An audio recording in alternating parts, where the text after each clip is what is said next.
These are what you need to be focused on. These are what you need to be gravitating towards. And if it's not this, it might be a distraction. All right. Good evening, beautiful believer. I'm late with the content because last week was Memorial Day weekend and I had my husband home for a few extra days. So we just sit down with the family and did all of the things. Today, it's been a great week since from like last week into this week because I've been more structured with my weeks and I'm getting into a flow with the content. So I'm just really happy about that because you know, when you get something new, you feel like the weight is just so heavy and it's just so tiring and everything. And I just pray for the Lord to give me strength to carry what it is He wants me to carry. And it's become so much easier. It's become so much lighter. And I've got into a flow of things to where like the Lord is just floating me through the days. And getting up at 4 a.m. with the Lord, I do understand why in Proverbs 31, they say that she rises before the rest of her household. Man, that is such a key ingredient for an amazing day. Not a perfect day, but such a like emotionally regulated, mentally regulating day. It is just, oh my gosh, I just can't explain it. You just gotta try it. It's a little rough when you first get started and then you just like, I ain't gonna be able to make it. But when you get into that flow of constantly getting up, like last night, I really went to bed at like 12:30 midnight and 4 a.m. came and I just was like, whoop, like I had 8 hours of sleep. Like my body was just like, not my body, but the Lord did that because, you know, without the Lord, I can't do nothing. But yes, so I am here for tip 5 for growing your confidence. Find your tribe. Know who your tribe is, because a lot of us struggle with confidence because we're in the wrong tribes. We're trying to fit in with people who are complete opposites. We want to be, you know, we want to be everything to everybody. We want to be everybody's friend, and there's nothing wrong with that. There are people that you're going to encounter. There are people that you're going to minister to. There are people that you're going to impact, but that does not mean that they are your tribe. You need a group of people that pour back into you, a group of people that remind you who you are. And you may not even know them personally. It can just be people of similar paths, similar mindsets. For instance,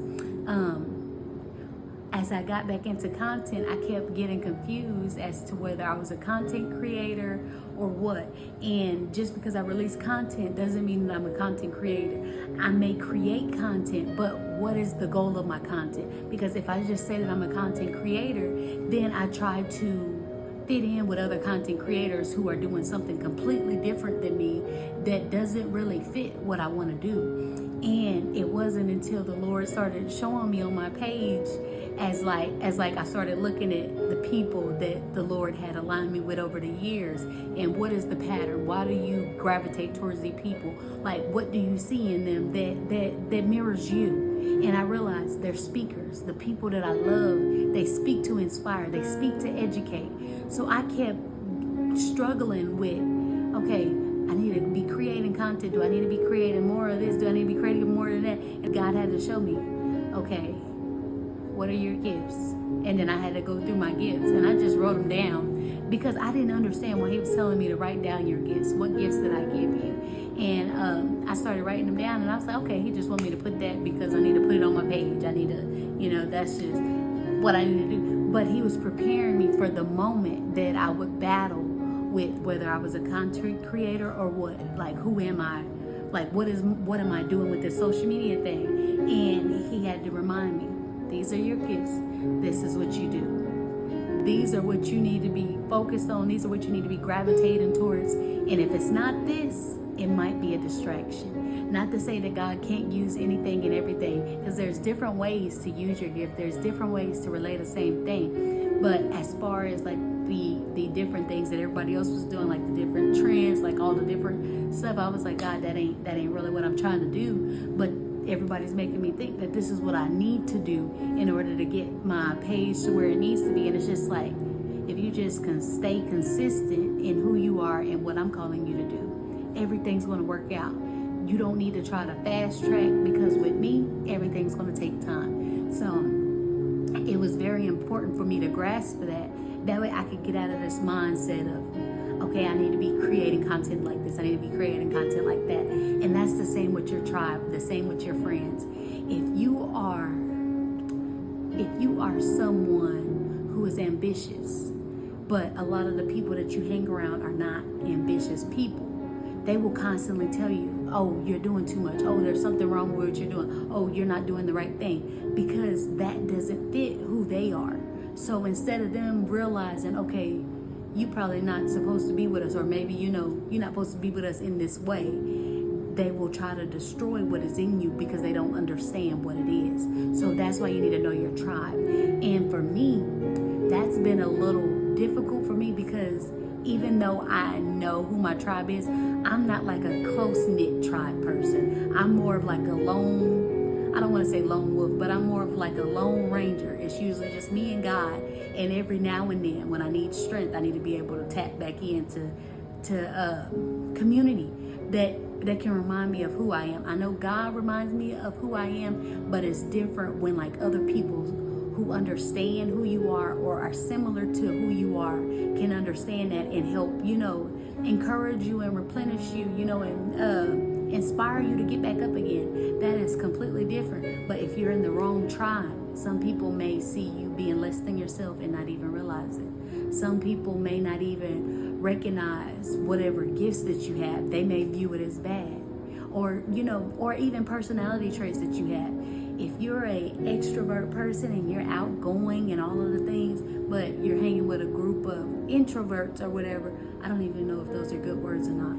But if you're hanging with people that are more chill and everything, you're always going to seem like you're like too much for them, because it's just like, okay, I'm the only loud one and they keep telling me I'm too much, or I'm the only outspoken one and they keep telling me that I'm too much. Just different things like that. So you need to know who your tribe is, because your tribe, when you feel empty, when it's just you and God will use those people to pour back into you. God will use those people to renew your strength, to keep you going a little while longer. God will use those people on your journey to help you elevate, to continue to help you grow, to help you learn new information about the route that you're taking. If you don't know the route that you're taking, and if you don't know who you are, then it's harder to find your tribe.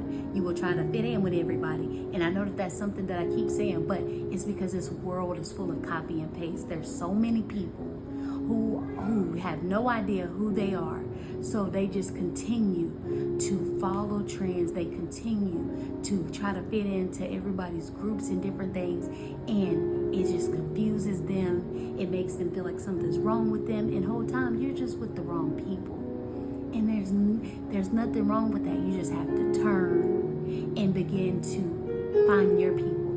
And in finding your people, it is going to begin to start to heal you. It's going to begin to start to heal all the lies that you believe. It's going to begin to do a work in you that like God has always been trying to do.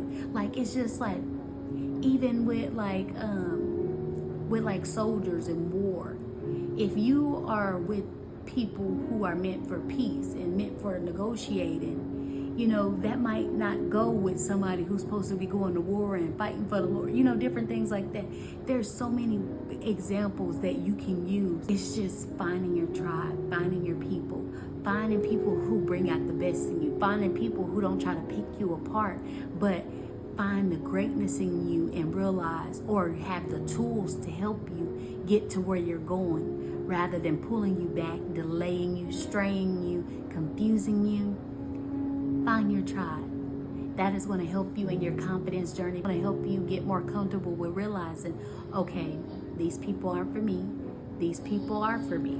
You got to know your tribe so you know where you flourish, where you know where you can grow and bloom. Fish do not try to prosper on land.